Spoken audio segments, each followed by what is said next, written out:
자, 네, 안녕하세요. The Basic Principle of 독서 일단 윅 1주차 1주차 해설 4개를 일단 바로 진행해 보도록 하겠습니다. 일단 첫 수업을 못 들었을 학생을 위해서 간단하게 본 수업에 대해서 설명을 해 드리자면 일단 저희 그 오프라인 수업에서 일요일 10시부터 1시까지 진행되는 수업에서 일단 지문 두 개를 하고 그리고 해설 영상에서 지문 두 개를 또 해서 총 지문 네 개를 주당 비문학을 접하고 또 그 뒤에는 또 문학을 하는 그런 방식으로 진행되는 수업입니다. 일단 모든 지문들은 앞으로 이 책에서 나올 모든 지문들은 카이스트 평가원 지문들을 말을 하고요. 그리고 제가 리트 문제들도 몇 개를 넣었긴 했는데 그것들까지 고려하면서 문제를 풀면 되는 그런 것들이라고 보면 됩니다. 자, 뭐 교재 학습법이 있고 뭐 이런 것들은 직접 보시면 될 것 같고요. 앞으로도 도구라는 거를 활용을 해서 문제를 풀 텐데 일반적으로 저희가 네모, 세모, 동그라미, 번호 밑줄 또는 별표 같은 것들을 치잖아요. 그쵸? 이런 것들을 좀 통일성 있게 어떤 상황에서만 네모를 치고 어떤 상황에서만 세모를 치고 어떤 상황에서만 동그라미를 친다. 자, 이런 것들을 말을 해주기 위해서 일단 이 페이지를 만들었고요. 뭐 이것에 각각 하나하나 자세히 설명 안 했지만 그 보시고요. 그리고 수업할 때 직접적으로 저거를 사용하게 될 거니까 기억해 주시면 될 것 같습니다. 자, 1주차 서로 예열 파트 넘어가고요. 자, 바로 사회문화 파트로 한번 가보도록 하겠습니다. 자, 권리와 의무의 주체가 될 수 있는 자격을 권리 능력이라고 한다. 자, 참고로 그 해설 수업에서는 저 도구를 활용해서 이렇게 체크를 일일이 하진 않을 겁니다. 왜냐면 그 해설 영상 특성상 최대한 해설을 하기 위한 목적이기 때문에 문제를 실질적으로 풀 때 어떻게 대처하는지 그런 것들보다는 지문 자체 해설에 좀 초점을 맞춘 거니까 양해 부탁드립니다. 자, 권리와 의무의 주체가 될 수 있는 능력을 자격을 권리 능력이라고 한다. 그렇다는 거는 권리 능력이 있는 사람은 권리도 있고 의무도 있다. 단순한 말 한 번 더 동어 반복해 보고요. 자, 사람은 태어나면서 저절로 권리 능력을 갖게 되고 생존하는 내내 보유한다. 사람은 권리를 가지고 있고 또 의무도 가지고 있지. 그치. 그리하여 사람은 재산에 대한 소유권의 주체가 되며 소유권은 권리구나. 다른 사람에 대해 채권을 누리기도 하고 자, 채권 채무 혹시 모르는 친구들이 있을 것 같으니까 설명을 해드리자면 제가 예를 들어서 어떤 A라는 친구한테 100만 원을 주고 나중에 내가 너한테 100만 원을 돌려받아야 되는 거예요. A가 나한테. 그럼 A가 나한테 100만 원을 줘야 되는 거는 채무고 제가 받을 수 있는 거는 채권인 거예요. 그러니까 채권할 때 권자가 권리고 채무할 때 무자가 의무거든요. 그렇게 생각하시면 될 것 같아요. 지기도 한다. 사람들의 결합체인 단체도 일정한 요건을 갖추면 법으로서 부여되는 권리 능력인 법인격을 취득할 수 있다. 저 생각해 줘야 돼요. 법이 단체한테 권리 능력을 줄 수 있다. 이거를 자 법이 단체한테 권리의 주체가 될 수도 있고 의무의 주체가 될 수도 있게 할 수 있다. 아, 그럼 적용을 해줘야 돼요. 단체 예시를 하나 들어보세요. 뭐 BTS 팬 아미 같은 것들이 예를 들어서 어떠한 요건이 있는데 그걸 맞추면 어떠한 권리도 가질 수 있고 예를 들어서 소유권 아니면 어떤 의무를 가질 수도 있다. 막 납세 의무 이런 거 있잖아요. 그럴 수도 있나라고 생각을 해주고 넘어가줘야 돼요. 단체 중에는 사람들이 일정한 목적을 갖고 결합한 조직체로서 구성원과 구별되어 독자적 실체로서 존재하며 운영기구를 두어 구성원의 가입과 탈퇴에 관계없이 존속하는 단체가 있다.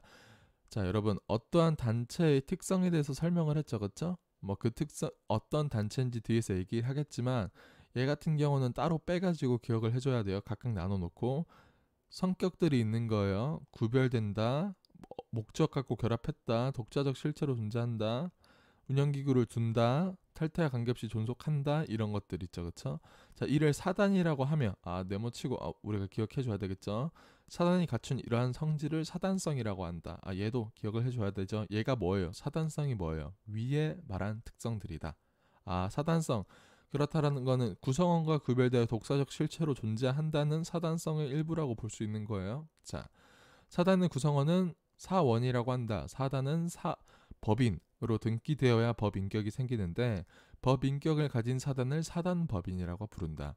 반면에 사단성을 갖추고도 법인으로 등기하지 않은 사단은 법인이 아닌 사단이라고 한다. 자, 여러분, 그 말이 쉽다고 하더라도 법인이 아닌 사단? 뭐 사단? 쉽네라고 이렇게 생각할 수도 있겠지만 얘 자체도 범주화를 해서 네모를 쳐줘야 됩니다. 자, 사단법인, 법인이 아닌 사단이 있구나. 자, 그렇다는 거는 가장 큰 범주가 단체고 단체 안에 사단이 있는 거고 사단 안에 사단법인이 있는 거다라고 생각할 수 있는 거예요.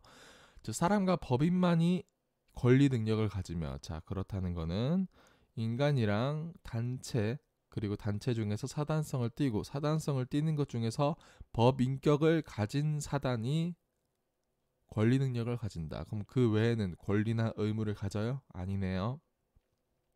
자, 사람의 권리 능력과 법인격은 엄격히 구별된다. 아, 잠시만요. 사람의 권리 능력과 법인격은 엄격히 구별된다. 그렇다는 것은 회사의 그 권리와 의무의 주체가 될 수 있는 것과 인간의 것은 좀 다르다라고 말을 하는 거죠. 그리하여 사단법인이 자기 이름으로 진 빚은 사단이 가진 재산으로 갚아야 하는 것이지 사원 개인에게까지 책임이 미치지 않는다. 아, 그렇다는 거는 어 그렇다는 건 회사가 있을 때 회사에 뭐 100조 뭐 빚이 있다고 하고 직원이 막 2명만 있어도 실질적으로 그 직원들한테까지 책임이 미치진 않는다는 거네. 아, 이게 뭐예요? 구성원과 구별돼서 독자적 실체로 존재한다. 로도 해석할 수 있고 그 권리 능력이 구분된다 라고도 볼 수 있을 것 같아요. 자, 회사도 사단의 성격을 갖는 법인이다. 자, 법인 중에서 사단법인 중에서 어떤 게 있어요? 회사가 있다는 거네요. 회사의 대표적인 유형이라고 할 수 있는 주식회사는 자, 회사 안에서도 뭐가 있는 거예요? 자, 주식회사 주주들로 구성되어 자, 주주 네모치고 주식회사는 주주들로 구성되는구나. 뭐 알고 있더라도 따로 체크해 주셔야 돼요. 주주들은 보유한 주식의 비율만큼 회사에 대한 지분을 갖는다. 아, 어느 정도 예를 들어서 주식을 1%를 갖고 있으면 회사에 대한 권리를 1% 갖는다라고 볼 수 있을 것 같아요. 그런데 2001년에 개정된 상법은 한 사람이 전액을 출자하여 1인 주주로 회사를 설립할 수 있도록 했다. 우리 보자마자 떠올려야 돼요. 자, 한 사람이 전액을 출자해서 모든 돈을 써가지고 1인 주주. 그렇다는 거는 100%이 사람 소유인 회사겠네요. 사단성을 갖추지 못했다고 할 만한 형태의 법인은 인정한 것이다. 자, 잠시만 여기서 사단성 다시 나왔잖아요. 근데 사단성 중에 무엇인지 우리가 생각을 해야 되겠죠, 그렇죠? 어떤 거겠어요? 자, 구성원과 구별되어 독자적 실체로서 존재하고 구성원의 가입과 탈퇴에 관계없이 존속하는 단체가 있다. 좀 이거에 해당할 것 같죠, 그렇죠? 아니 그 회사에 주인도 한 명이고 있는 사람도 한 명인데 독자적으로 실체로 존재한다고 보기 힘들죠, 그렇죠? 예. 탈퇴 가입과 상관없이 존속한다고도 보기 힘들 것 같고요. 자, 그렇다는 건 C가 그런 얘기를 하네요. 자, 금 형태의 법인을 인정한 것이다. 또 여러 주주가 있던 회사가 주식의 상속, 매매, 양도 등으로 말미암아 모든 주식이 한 사람의 소유로 되는 경우가 있다. 아, 이건 뭐예요? 처음부터 한 사람이 모든 걸 소유한 게 아니라 뭐 여러 과정을 거쳐서 결국 한 사람만 소유하게 되는 경우가 있는데 이런 1인 주식회사에서는 이걸 1인 주식회사라고 하는구나. 1인 주주가 회사의 대표이사가 되는 사례가 많다. 자, 대표이사라는 거 새로운 개념 나왔으니까 네모 쳐주고요. 이처럼 1인 주주가 회사를 대표하는 기관이 되면 경영의 주체가 개인인지 회사인지 모호해진다. 그렇겠네요. 그쵸? 대표이사가 경영을 하고 주주가 소유를 하는 사람인데 그게 입구가 되니까 모호해지네요. 법인인 회사의 운영이 독립된 주체로서의 경영이 아니라 마치 개인 사업자의 영역처럼 보이는 것이다. 그럴 것 같습니다. 개인 사업자 영업이라고 하면 어떤 거겠어요? 개인 사업자 법인은 분명히 그 단체랑 개인이 구별돼야 되는데 개인 사업자는 구별되지 않죠, 그렇죠? 개인 사업자이기 때문에 그렇다는 거는 사단성 띄지 않고 개인 사업자 영업처럼 보인다라고 말을 하는 거고요. 자, 구성원인 사람의 인격과 법인으로서의 법인격이 잘 분간되지 않는 듯이 보이는 경우에는 간혹 문제가 일어난다. P 따로 빼주고요. 프로블럼 발생하겠네. 상법상 회사는 이사들로 자 네모 쳐주고 이사들로 이루어진 이사회만을 또 네모 쳐주고 업무 집행은 의결기관으로 둔다. 어떤 것을 할지 말지 뭐 판단하는 그러니까 메인 컨트롤이 이사회인데 또한 대표이사는 이사 중 한 명으로 이사회에서 선출되는 기관이다. 자 대표이사는 어떠한 기관인 거예요. 그리고 이사의 선임과 이사의 보수는 주주총회에서 결정하도록 돼 있다. 자, 주주총회라는 개념이 또 나왔죠. 자, 주총은 주주들이 모여서 판단하는 그런 곳인데, 자, 우리 이것만 보고도 문제가 있다는 걸 생각을 해줘야 돼요. 자, 1인 주식회사는 주주랑 대표이사랑 동일 인물이죠. 자, 그렇다는 거는 주주가 이사의 월급을 정하는데 주주랑 이사랑 동일 인물이에요. 자, 그러면 당연하게도 이사의 월급을 어떻게 하겠어요? 엄청나게 높여놓고 회사의 이윤을 좀 깎아먹겠죠. 그럴 수도 있겠네요. 사실상 그의 뜻대로 될 뿐 이사회나 주주총회의 기능은 퇴색하기 쉽다. 그렇죠. 심한 경우에는 회사에서 발생한 이익이 대표이사인 주주에게 기속되고 회사 자체는 허울만 남는 일도 일어난다. 그렇겠네요. 실질적으로 회사의 의미를 제대로 못하니까요. 이처럼 회사의 운영이 주주 한 사람의 개인 사업과 다름없이 이루어지고 회사라는 이름과 형식은 장식이 지나지 않는 경우에는 회사와 거래관계에 있는 사람들이 재산상 피해를 입는 문제도 발생하기도 한다. 자, 이런 걸 한번 떠올려 보기 위해선 예를 들어 볼게요. A라는 회사가 회사의 이름으로 100억 원을 어떤 사람한테 빌리고 그리고 그 돈을 전부 다 대표이사한테 월급으로 줘요. 1인 주식 회사라서. 자, 그렇게 되고 나면 실질적으로 나중에 돈을 빌려준 사람은 A라는 회사한테밖에 그 돈을 갚을 의무가 없었기 때문에 그 돈을 받은 100억 원을 받는 사람한테는 뭐 어떠한 것도 못 하는 거예요. 그렇게 되면 좀 거래 관계에 있는 사람들이 문제가 발생할 수 있잖아요. 그렇죠? 회사 거래 관계에 있는 사람들이 재산상 피해를 입는 문제도 발생하기도 한다. 그렇죠? 이때 그 특정한 거래관계에 관련해서만 예외적으로 회사의 법인격을 일시적으로 부인하고 회사와 주주를 동일시해야 한다는 법인격 부인론이 제시된다. 이게 무슨 소리예요? 이러한 재산상 피해가 발생할 수 있는 이런 문제 상황에서는 법인격을 없애버리고 너 A라는 회사이긴 했지만 빌려줄 때는 너한테 이거를 법인격을 없애고 회사의 법인격을 없애고 너한테 그 의무를 옮겨갈 거야 라고 말하는 거죠. 그쵸? 자, 법률은 이에 대해서 명시적으로 규정하고 있지 않지만 자, 이렇게 생각해 줘야 돼요. 따로 법 조항이 없는 거예요. 법원은 권리남용의 조항을 끌어들여 이를 받아들인다. 무슨 뜻이에요? 이미 있는 조항이 있는데 얘를 좀 활용을 해가지고 법인격 부인론처럼 사용한다는 거겠네요. 자, 회사가 1인 주주에게 완전히 지배되어 회사의 회계, 주주총회나 이 사회 운영이 적법하게 작동하지 못하는데도 회사에만 책임을 묻는 것은 법인 제도가 남용되는 사례라고 보는 것이다. 제가 아까 말한 사례에 딱 적합한 말인 것 같습니다.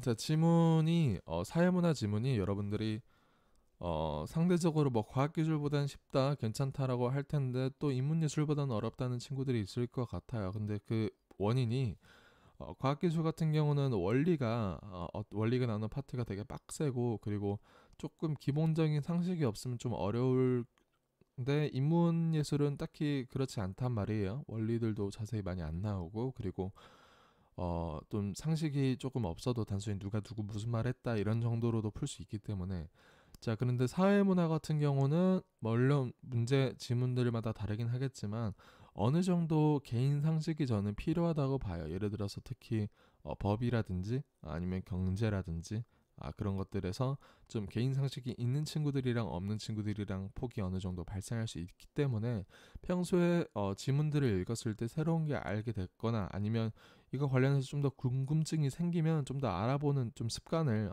가졌으면 좋을 것 같습니다. 네, 자, 이 본 지문 난이도는 그렇게 어렵지 않았었고요. 근데 그래도 오답률이 조금 있었던 지문이고 그리고 해당 지문에서 문제를 좀 틀린 친구들이 오프라인 수업에서 좀 많았었거든요. 그래서 본 지문 다시 공부해 보면서 이렇게 읽어야 되겠구나. 그러니까 지문을 좀 공부한다기보다 지문 자체를 외운다기보다 지문을 어떻게 읽어야 될까를 좀 분석을 하고 어떻게 풀어야 될까를 좀 생각을 해줘야 됩니다. 자, 지문 해설 영상이기 때문에 자, 문제 파트는 일단 스킵을 하고 바로 다음 지문으로 넘어가 보도록 하겠습니다. 자, 1906 인문예술 자 가보도록 하겠습니다. 자, 17세기 초부터 유입되기 시작한 서학 서적에 담긴 서양의 과학 지식은 당시 조선의 지식인들에게 적지 않은 지적 충격을 주며 사상의 변화를 이끌었다. 아, 서학 서적 어떤 거예요? 막 유럽 뭐 그쪽에서 넘어온 책들이죠, 그쵸? 그 책들에 있는 과학 지식은 조선의 지식인들한테 충격 줬겠네요. 예를 들어서 뭐 지동설도 있잖아요, 그쵸? 뭐 그런 것들, 그리고 지구가 둥글다, 막 이런 다양한 것들이 있을 텐데, 그런 것들 보고 나서 충격 받았겠네요. 자, 하지만 19세기 중반까지는 서양 의학의 영향력은, 자, 과학 지식 중에서 서양 의학이 있겠죠, 그쵸?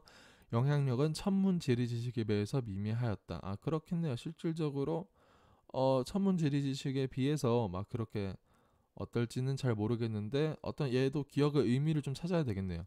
자, 일부 유학자들이 서양의학 서적들을 읽었지만 이에 대해 논평을 남긴 인물은 극히 제한적이었다. 극히 제한적이었구나. 그렇다는 거는 이거 얘기한 사람들 전부 다 뭐 찾을 수 있겠네.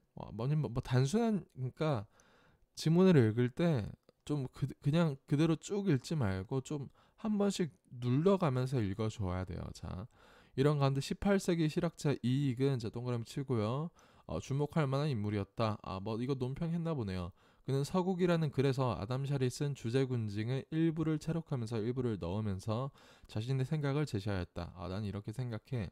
주제군징이는 당대 서양의학의 대변동을 이끈 근대 해부학 및 생리학의 성과나 그에 따른 기계론적 인체관은 담기지 않았다. 대신 기독교를 효과적으로 전파하기 위해 신의 존재를 증명을 할 때 로마 시대의 생리설, 중세 해부 지식 등이 실려 있었다. 자, 여러분 주제군징이 어떤 책인지 파악해야 되는 거예요. 여러분 기계론적 인체관은 우리 몸이 좀 어떤 것이 어떤 거 하고 결국 어떤 것이 어떻게 영향을 줘가지고 어떤 것이 어떻게 된다. 약간 어 기계적인 반응을 하는 그런 몸의 구성을 가지고 있잖아요, 그렇죠? 그런 것들이 대변동을 이끈 이론 같은 것들인데 그런 것들이 안 담겼어요. 안 담겼다는 거예요. 근데 뭐가 담겨 있었다고요? 기독교를 효과적으로 전파하기 위해 신의 존재를 증명하려 했던 로마 시대의 생리설, 생리설이 어떤 건지 모르더라도 기독교적 신이 없으면 안 되는 그런 거겠네요. 자, 중세 해부 지식 등이 실려 있었다. 해부를 했었던 뭐 레오나르도 다빈치 뭐 그쯤 뭐 그때 해부했었던 뭐 그런 것들이 담겨 있을 수도 있겠네요. 한정된 서양의학 지식이었지만 이익은 그 우수성을 인정하고 내용을 부분적으로 수용하였다. 자, 여러분 한정됐죠? 왜? 기계론적 인체가 뭐 이런 거 안 담겼잖아요. 위에 있는 거. 자, 밑에 있는 것만 조금 담겨 있었기 때문에 좀 한정됐지만 그래도 우수성을 인정했다는 거예요. 내용을 부분적으로 수용했고. 자, 전체적으로 다 수용한 게 아닌 거예요. 자, 뇌가 몸의 운동과 지각 활동을 주관한다는 아담 샬의 설명에 대해 아담 샬이 어떻게 생각했어요?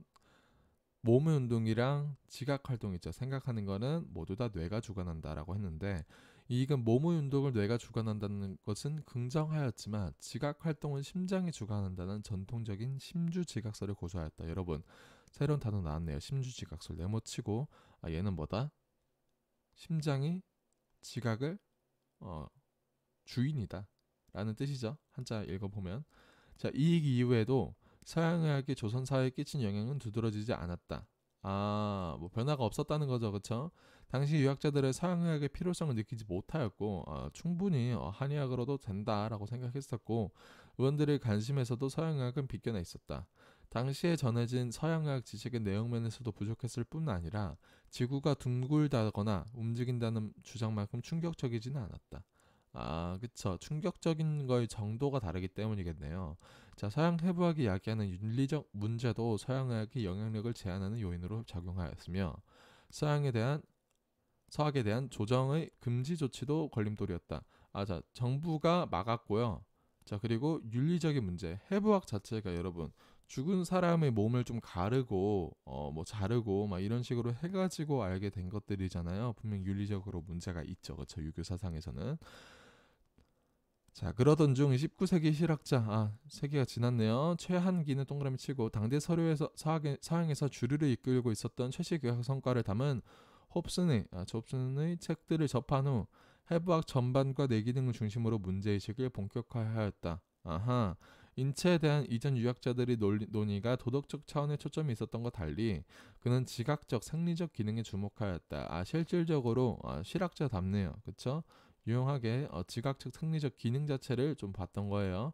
최한기 인체관을 압축하는 개념 중 하나는 몸기계였다. 네모 쳐주고요. 새로운 개념 물론 앞에서 뭐 기계론적 인체관 뭐 이런 게 나와 있긴 했지만 그래도 몸기계라는 개념도 네모 쳐주셔야 돼요. 그는 이 개념을 본격적으로 사용하기에 앞서 인체를 형체와 내부 장기로 구성된 일종의 기계로 파악하고 있었다. 여러분, 몸 기계는 뭐랑 뭐로 구성된 거예요? 형체랑 내부 장기 이런 식으로 구성품이 나왔을 때 이런 것들 기억해 주셔야 돼요. 자, 이러한 생각은 전체 실론 등 홉슨의 저서를 접한 후 전체 실론이 홉슨의 저서인가 보네요. 더 분명해져서 인체를 복잡한 장치와 그 작동을 이루어진 몸 기계로 형상화하면서도 인체가 외부 동력에 의한 기계적 인과관계에 지배되는 것이 아니라 그 자체가 생명력을 가지고 자발적인 운동을 한다고 보았다. 오케이. 자, 알겠습니다. 또, 자, 이는 인체를 신기와 결부하여 이해한 결과였다. 여러분.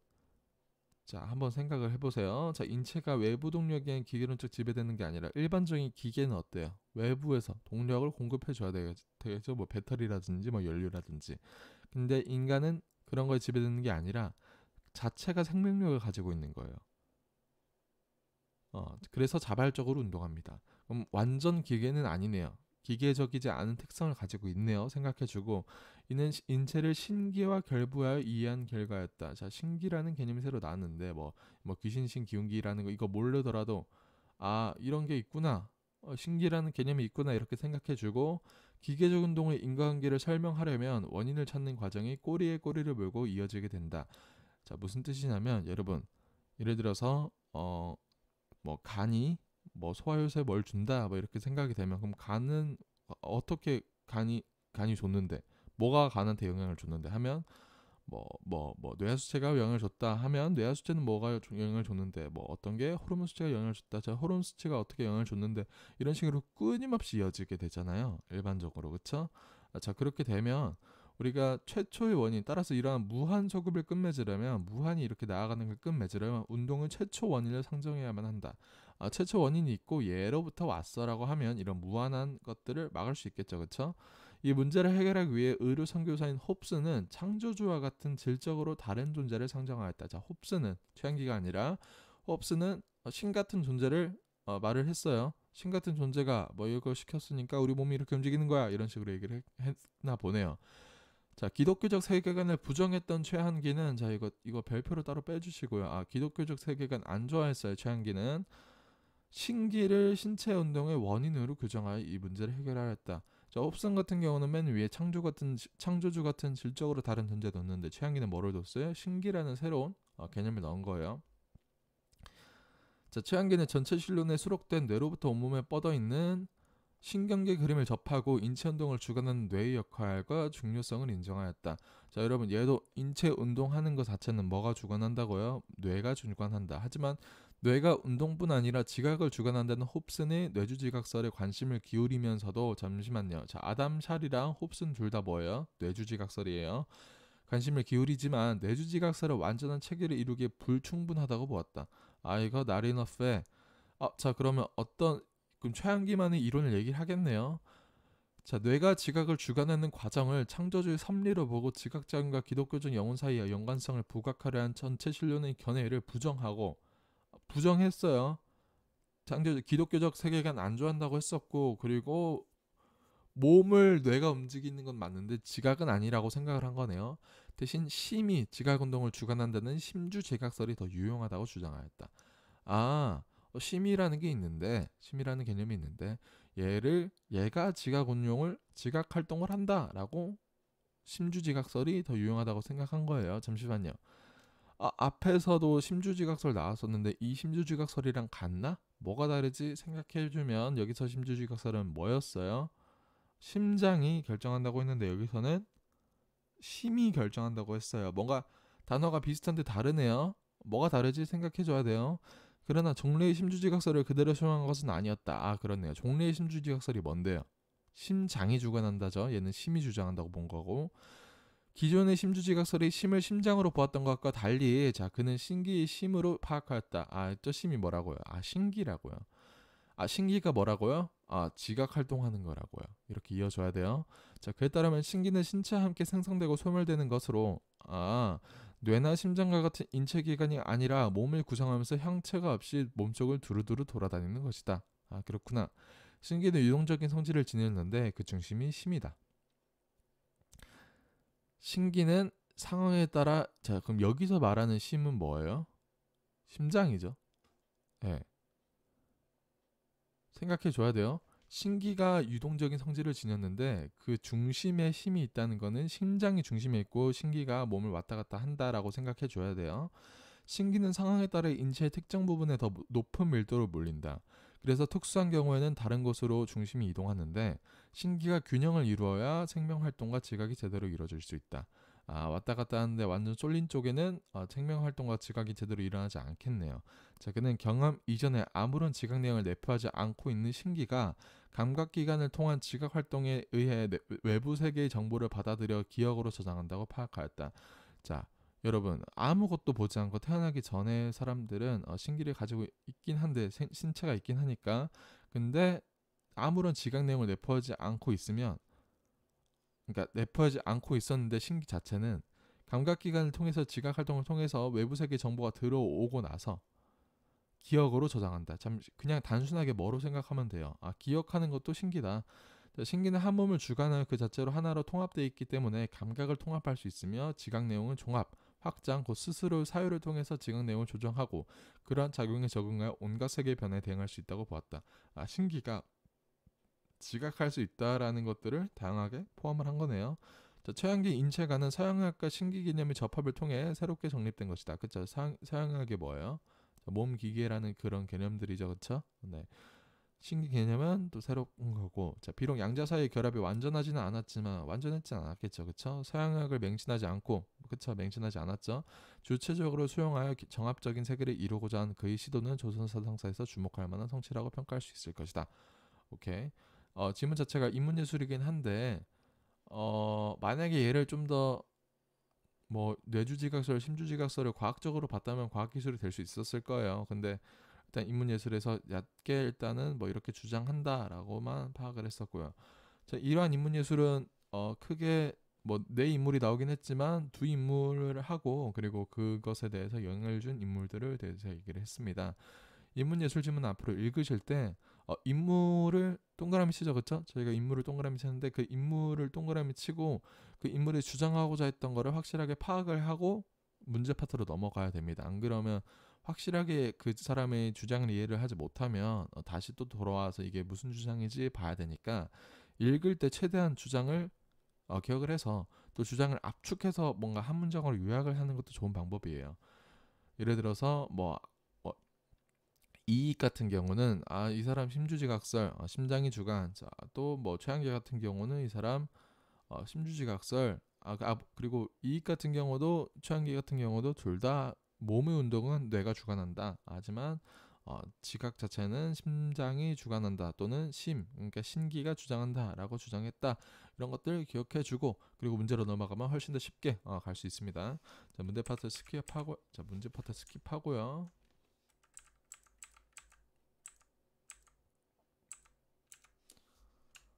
자, 과학기술 파트 가보도록 하겠습니다. 자, 메타버스는 초월의 의미로 메타와 세계를 뜻하는 유니버스의 합성어로 현실 세계와 가상 공간이 적극적으로 상호작용하는 공간을 의미한다. 여러분 메타버스라는 게 존재하는데 그게 어떤 공간이에요. 근데 그게 현실 세계와 가상 공간이 적극적으로 상호작용하는 공간인 거예요. 그렇구나. 감각 전달 장치는 네모치고요. 메타버스 속에서 사용자를 대신하는 아바타가 보고 만지는 것으로 여러분 아바타라는 존재가 있는데 그게 사용자를 대신해서 움직이고 막 그런 것들인가 보네요. 자, 근데 그게 뭔가를 만질 수 있는데 그 만진 거를 설정된 감각을 사용자에게 전달하는 장치이다. 여러분 아바타가 가상 공간에서 뭔가를 만지면 그 만지는 감각 있죠, 그렇죠? 그거를 사용자한테 보내줄 수가 있어요. 그리고 그 장치를 뭐라고 하냐면 감각 전달 장치라고 하네요. 예를 들어서 VR을 볼까요? VR 같은 경우는 여러분 가상 공간에 있는 아바타가 뭔가를 보죠. 그리고 그 본 시각 정보를 누구한테 줘요? 여러분한테 주죠, 그쵸? 그럼 그것도 감각 전달 장치네. 사용자는 이를 통하여 가상 공간을 현실감 있게 체험하면서 메타버스에 몰입하게 된다. 그렇겠네요. 자, 시각을 전달하는 장치인 HMD는 아까 얘기한 우리 VR이랑 같은 것 같아요. 자, 사용자 양쪽 눈에 가상 공간을 표현하는 시차가 있는 영상을 전달한다. 여러분, 시차가 뭐냐면 우리가 왼쪽 눈이나 오른쪽 눈을 가까운 물체를 보게 되면 왔다 갔다 하죠, 그렇죠? 그게 우리 두 눈의 위치가 다르기 때문에 발생을 하는 건데 얘가 입체감을 형성을 해요. 근데 영상에서 HMD 영상에서는 우리가 영상 자체로를 시차가 있는 영상을 전달을 하게 되면 우리가 입체감 있는 것들을 보게 되겠죠, 그렇죠? 전달된 영상을 뇌에서 조합하는 과정에서 사용자는 공간과 물체의 입체감을 느낄 수 있다. 왜? 시차가 있기 때문에. 가상 공간에서 물체를 접촉하는 것처럼 사용자의 손의 감각 반응을 직접 전달하는 장치로는 가상현실 장갑이 있다. 촉각을 전달하는 게 있네요. 어디서 어디로? 자, 가상 공간에서 현실로. 가상현실 장갑은 가상 공간에서 아바타가 만지는 가상 물체의 크기, 형태, 온도 등을 사용자가 느낄 수 있도록 만들도록 설계되었다. 이 외에도 가상현실 장갑은 사용자의 손가락 및 팔의 움직임에 따라 아바타를 움직이게 할 수 있다. 그렇다는 거 기억해주고, 자, 한편 사용자의 움직임을 아바타에게 전달하는 공간 이동 장치를 이용하면, 자, 여러분 이건 뭐예요? 현실의 정보를 어디로? 가상 공간한테 가는 거네요. 약간 반대네요, 지금까지랑. 사용자는 몰입도 높은 메타버스 체험을 할 수 있다. 그쵸. 내가 앞으로 갔는데 아바타도 앞으로 가네요. 내가 뒤로 갔는데 아바타도 뒤로 가네요. 훨씬 더 몰입도 있겠네요. 공간 이동 장치인 가상현실 트레드밀은, 여러분 트레드밀 뭐냐면 여러분 헬스장에서 이렇게 뭐 윙 이거 돌아가면서 우리가 앞으로 계속 달려가는 거 있잖아요, 그쵸? 그걸 트레드밀이라고 하는데, 일정 공간에 설치되어 360도 방향으로 사용자의 이동이 가능하도록 바닥의 움직임을 지원한다. 얘는 독특하게 360도로 이동할 수 있는 거네 라고 생각을 해주고, 내가 앞으로 가면 아바타도 앞으로 가고 트레드밀도 이렇게 돌아갈 거고 뒤로 가면 뒤로 가고, 그런 것들이 되는 거구나, 신기하네 라고 생각해주고 넘어갑시다. 자, 가상현실 트레드밀과 함께 사용되는 모션 트래킹 시스템은 사용자의 동작에 따라 아바타가 동일하게 움직일 수 있도록 동기화하는 시스템으로, 자, 여러분 생각해 줘야 돼요. 모션 트래킹 시스템 어떤 거지 생각해 줘야 돼. 얘는 뭐 어디서 어디로? 현실에서 가상현실인가, 가상현실에서 현실인가, 이런 거 생각해 줘야 돼요. 사용자의 동작에 따라 아바타가 동일하게 움직일 수 있도록 동기화하는 시스템으로. 이건 뭐예요? 현실에서 아바타한테 보내는 거네요. 동작 추적 센서, 관성 측정 센서, 압력 센서 등으로 구성된다. 여러분 이 뭐 센서가 4개가 3개가 나왔는데 이거는 뭐 때문에 쓰는 거예요? 현실에 있는 거를 가상현실로 보내기 위해서 쓰는 거네요. 자, 동작 추적 센서는 사용자의 동작을 파악하며, 관성 추적 센서는 사용자의 이동 속도 변화율 및 회전 속도 측정한다. 자, 압력 센서는 서로 다른 물체 간에 작용하는 압력을 측정한다. 오케이. 만약 바닥에 압력 센서가 부착된 신발을 사용자가 신고 뛰면 압력 센서는 지면과 발바닥 사이의 압력을 감지하여 사용자가 뛰는 힘을 파악할 수 있다. 압력이 어느 정도냐에 따라서 뭐 점프하는 그게 다르겠죠, 그렇죠? 자, 모션 트래킹 시스템이 사용자의 동작 정보를 컴퓨터에 전달하면 컴퓨터는 사용자가 움직이는 방향과 속도에 맞춰 트레드밀의 바닥을 제어한다. 이와 같이 사용자의 이동 동작에 따라 트레드밀의 움직임이 변경되기도 하지만, 아바타가 존재하는 가상 공간의 환경 변화에 따라 트레드밀의 바닥 진행 속도 및 방향, 기울기 등이 변경되기도 한다. 또한 사용자의 움직임이나 트레드밀의 작동 변화에 따라 HD에 표현되는 가상 공간의 장면이 변경되어 사용자의 는 더욱 현실감 높은 체험을 할 수 있다. 이거 무슨 소리예요? 자, 우리가 가상 공간에서 가상 공간이 좀 울퉁불퉁할 수 있잖아요, 그렇죠? 가상 공간에서 경사가 있는 곳에서 딱 서게 되면 보는 게 달라지겠죠, 그렇죠? 정면이랑, 그러니까 평평한 거랑 경사 있는 것이랑 딱 정면 하늘을 봤을 때 다른 하늘이 보이겠죠, 그렇죠? 그런 것들 HMD에 표현되는 가상 공간이 바뀌겠다라고 말을 해주는 거예요. 또 트레드밀도 경사가 있는 곳에서는 또 바뀌어가지고 더 현실감 있는 거를 몰입할 수 있고 같은 것들을 얘기를 해주는 거죠. 자, 여러분 과학기술 질문이었는데 좀 과학기술 중에서 정말 최대한 쉬운 거를 뽑아왔어요. 여러분 아무래도 첫 수업이다 보니까 그리고 문제도 좀 쉬웠는데, 이런 지문 같은 경우를 봤을 때 과학기술은 일반적으로 원리 같은 것들이 막 쏟아지죠. 새로운 개념 같은 것들도 많이 배우고요. 그래서 이런 질문들을 대할 때 어떤 태도를 가져야 되냐? 여러분들은 좀 더 원리를 확실하게 파악하고 넘어가야 되겠다. 되게 당연한 말 같은데 여러분들이 과학기술을 풀 이때 시간대쯤에는 막 시간이 많이 안 남은 친구들이 많단 말이에요. 그러다 보니까 지문을 그냥 대충 읽고 왔다 갔다 하면서 문제를 푸는 친구들이 많은데 사실상 실제로는 지문을 그냥 쭉 읽고 문제를 그냥 지문을 쭉 읽고 딱 제대로 따져가면서 좀 확실하게 제대로 다 이해하면서 넘어가면 문제를 풀 때 정말 빠르게 문제를 풀거든요. 특히 이 질문에 대한 문제들이 그래요. 막 16번 같은 경우도 보기를 힘들게 읽었는데 막 너무 쉽게 5초 만에 답이 나오거나 10초 만에 답이 나오는 그런 친구들이 있었던 이유가 바로 이 질문을 완벽하게 파악했었던 친구들이라는 걸 알 수 있을 것 같아요. 자, 문제 파트는 넘어가고요. 자, 인문예술. 자, 전국시대의 혼란을 총식한 진은 분석행위를 단행하며 자, 사상 통제를 기도했다. 자, 당시 권력자였던 이사에게 역사 지식은 전통만 따지는 허언이었고 학문은 법과 제도에 대해 논란을 일으키는 원인에 불과했다. 여러분 인물 나왔죠, 그렇죠? 이사는 뭐래요? 역사 지식 마이너스 세모 치고요. 학문은 법과 제도에 대해 논란을 일으키는 원인 마이너스. 자, 학문이랑 역사 지식에 대해서 어떻게 본 거예요? 마이너스로 본 거예요. 자, 법과 제도도 뭔가 학문일 수 있는데 법과 제도는 학문과는 분리되는 존재인 거예요. 자, 이에 따라 전국시대의 순자라는 인물이 있는데 다른 사상을 비판적으로 흡수하여 통합 학문의 틀을 보여준 분위기는 일시적으로 약화되었다. 무슨 소리예요? 다른 것도 수용을 하고 내 것만 주장하는 게 아니라 다른 것도 좀 수용을 하는 그런 분위기 자체가 옛날에 있었는데 이제는 없어요. 이에 한나라 초기 진나라 다음이죠, 그렇죠? 한나라 초기 사상가들의 과제는 진의 멸망 원인을 분석하고 이에 기초한 안정적인 통치 방식을 제시하며 힘의 지배를 숭상하던 당시 지배 세력의 태도를 극복하는 것이었다. 여러분, 한나라의 관점이 뭐예요? 일단 한나라가 진나라 멸망 후에 세워졌으니까 진나라 자신들도 똑같이 멸망하지 않기 위해서 그런 것들을 분석을 해야 될 거 아니에요. 그러다 보니까 그런 것들이 있는데,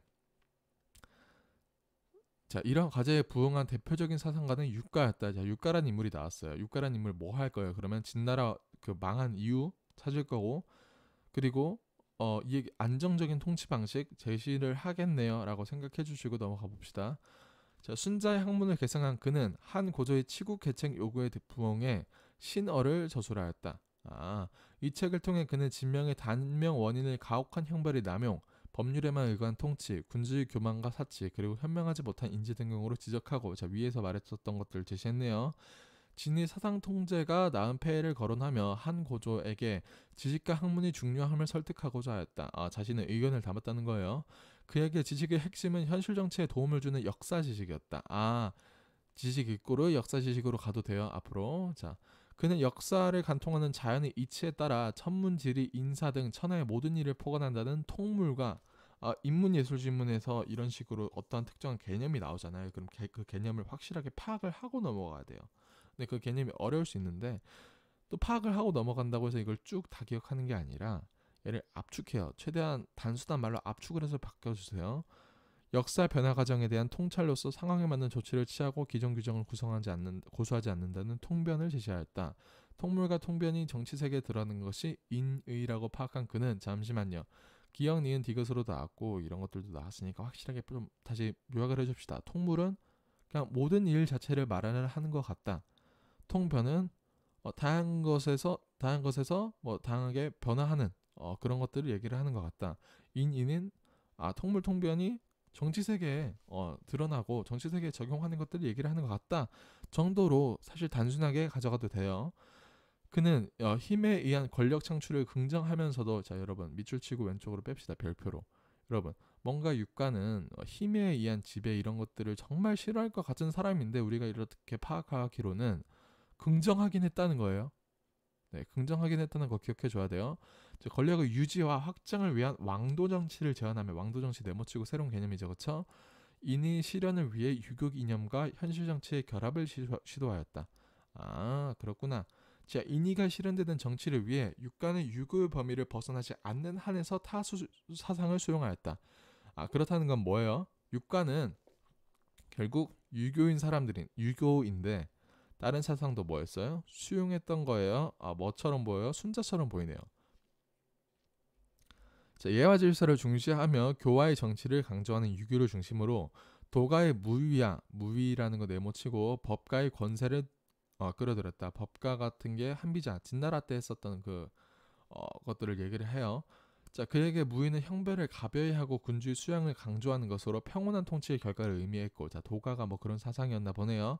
권세도 현명한 신하의 임용을 통해 정치 권력의 안정을 도모하는 방향성을 가진 것이었기 때문에 원래의 그것과는 차별된 것이다. 원래의 법가의 권세 같은 경우는 진나라처럼 좀 빡센 그런 법들이었는데 실제로 그런 게 아니라 좀 그 실제로 적용을 했던 그 법가의 권세 같은 경우는 그렇지 않은 것들로 적용을 했다는 거겠네요. 자, 유가의 사상은 과도한 융통성으로 사상적 정체성이 문제가 되기도 했지만, 그쵸? 융통성이 많잖아요. 다른 것들도 막 수용하고 이러니까 군주의 정치의 행위에 따라 천명이 결정됨을 지적하고 나라의 운명이 결정되고 인리 실현을 강조한 통합의 사상이었다. 그쵸? 통합 같은 것들을 했었잖아요. 자, 그 사상은 한무제 이후 유교 독존 시대를 여는데 기여하였다. 자, 유교만이 큰 권력을 가졌었던 시대를 이 사람이 기여했다는 걸 알 수 있습니다. 자, 조선 초기에 진행된 고려 관련 역사서 편찬은 여러분 생각해 줘야 돼요. 자, 조선이 어디서 반란을 일으킨 국가예요? 자, 고려 시대를 멸망시키고 만들어진 국가잖아요. 자, 그러다 보니까 역사서를 편찬을 할 때 고려는 멸망했어야 된다. 그리고 조선의 건국을 좀 정당화시키겠죠. 아무래도 반란을 해서 만들어진 국가냐 봐 보니까.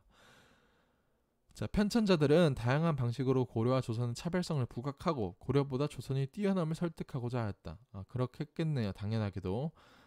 태조의 명으로 고려 말에 산술되었던 자료들을 모아 고려에 관한 역사서가 편찬되었지만 왕실이 아닌 편찬자의 주관이 개입되었다는 비판이 제기되는 등 여러 문제점이 지적되었다. 편찬했긴 했는데 뭐가 문제예요? 주관이 좀 들어갔다고 얘기를 하는 거네요. 이에 태종은 고려 역사서를 다시 만들라는 명을 내렸다. 이후 고려 용어들을 그대로 싣자는 주장과 여러분 고려 용어들을 그대로 싣는 건 뭐예요? 그냥 표현 그대로 하는 거죠. 왜곡 안 하고. 자, 유교적 사대주의에 따른 명분에 맞춰 고쳐 쓰자는 주장이 이건 살짝 왜곡하는 거죠. 명분을 위해서. 세종 때까지도 논란이 계속되었지만 문종대에 이르러 고려사 편찬이 완성되었다. 이 과정에서 역사 연구에 관심을 기울인 세종은 경서가 학문의 근본이라면, 자, 경서라는 개념 나왔어요. 네모치고. 역사서는 학문을 현실에 구현하는 것으로 파악하고 역사서 네모치고. 자, 그렇다는 건 얘는 근본이고요. 얘는 구현하는 거네요. 뒤편전 학자들과의 경연을 통해서 경서와 역사서에 대한 이해를 쌓아갔다. 경연이 뭔지 모르시더라도 이게 역사서나 경서에 대한 이해를 쌓아가는 그런 방법이구나라고 생각해주면 될 것 같고요. 이런 분위기에서 세종은 중국과 우리나라의 흥망성쇠를 담은 지평요람의 편찬을 명했고 역사서 편찬을 명한 거죠. 지편전 학자들은 원나라까지의 중국 역사와 고려까지의 우리 역사를 정리하였다. 그쵸? 정리 과정에서 주자학적 역사관이 담긴 자치 통관 과목에 따라 역대 국가를 정통과 비정통으로 구분했지만 여러분이 뭐 주자학적 역사관이 뭔지 모르도 정통 비정통이 뭔지 모르더라도 일단 이거로 분류된다라는 거 그냥 기억해 주시면 되는 거예요. 편찬 형식 측면에서는 강목체를 따르지 않았다. 강목체가 뭔지 모르더라도 이건 안 따랐고 얘의 특성 자체니까 그냥 기억해 주셔야 돼요. 또한 올바른 정치 여부에 따라 국가의 운명이 다하고 천명이 옮겨간다는 내용을 드러내고자 기존 역사서와 달리 국가 간 전쟁과 외교 문제, 국가 간 말기의 혼란과 세국가 초기의 혼란 수습 등을 부각하였다. 그러니까 천명 자체가 국가 신이 주신 그런 운명 자체가 옮겨간다. 그래서 우리 조선이 온 거다. 좀 더 정당성에 대한 얘기가 드러나온 거겠죠, 그렇죠? 이러한 편찬 방식은 국가의 흥망성쇠를 거울 삼아 국가를 잘 운영하겠다는 목적 이외에 새 국가의 토대를 마련하려는 의도가 전제된 것이었다. 그렇죠, 그렇죠. 단순한 역사서 그 이상으로 토대를 마련하려는 의도 자체가 전제된 것인 것 같아요. 이런 의도가 집중적으로 반영된 곳은 치평유람의 국조 부분이었다. 이 부분을 편찬자들은 유교적 시각에서 고려 정치를 바라보며 불교 사상의 폐단을 비롯한 문제점들을 다각도로 드러냈고 이거 이꼬르 뭐예요? 고려의 문제점 이를 통해 유교적 사회로의 변화를 주장하였다. 이꼬르 뭐예요? 조선 사회로의 변화를 주장한 거죠. 그렇죠? 이성계의 능력과 업적을 담기는 했지만 이것이 조선 건국을 정당화하기에는 불충분했기에 세종은 역사적 사실을 배경으로 조선 왕조 우수성을 부각한 용비어천가의 편찬을 지시했다. 자, 용비어천가는 어떤 거예요? 좀 더 왕조 우수성 뛰어나다 뭐 이런 것들을 얘기를 한 거겠죠, 그렇죠?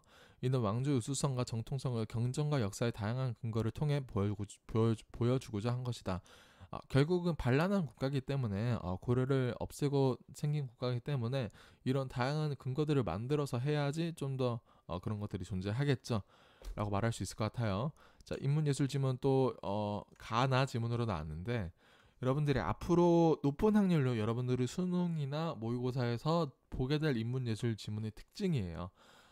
요즘 지문 자체가 가나 지문 좀 글이 많아 보이긴 하는데 가 지문, 나 지문을 따라 보게 되면 지문 텍스트 양이 적죠, 그렇죠? 여러분들이 앞으로 가나 지문을 보게 됐을 때 가 지문을 읽고 가 지문이 어떤 지문이었는지 간단하게 좀 써주시고 나 지문으로 가시는 게 좋아요. 아무래도 좀 길다 보니까 여러분들이 기억적으로 좀 한계가 있을 수 있기 때문에 좀 그렇습니다. 해당 인문예술 지문은 어렵지 않았고요. 문제의 난이도도 그렇죠, 그렇게 어렵지 않았습니다. 자, 해설 영상은 뭐 도구를 쓰지도 않았고 뭐 실질적으로 문제를 풀지도 않고 주로 어디에 초점을 맞췄냐면 지문 자체에 초점을 맞췄어요. 그러다 보니까 여러분들이 해설 영상을 보고 좀 공부를 다시 하실 때 지문을 이렇게 해석하는구나, 이렇게 문제를 읽는구나 정도로 파악하고 또 여러분들이 문제를 푸는 거를 메인으로 했으면 좋겠습니다. 그리고 또 여러분 정답의 근거 쓰고 또 셀프 피드백하고 그런 것들은 정말 이 책에서 중요한 파트니까 여러분들이 그거 좀 초점을 맞춰서 공부해 주셨으면 좋겠습니다. 자, 지금까지 1주차 해설 영상이었고요. 자, 다음 주에 해설 영상으로 다시 만나보도록 하겠습니다.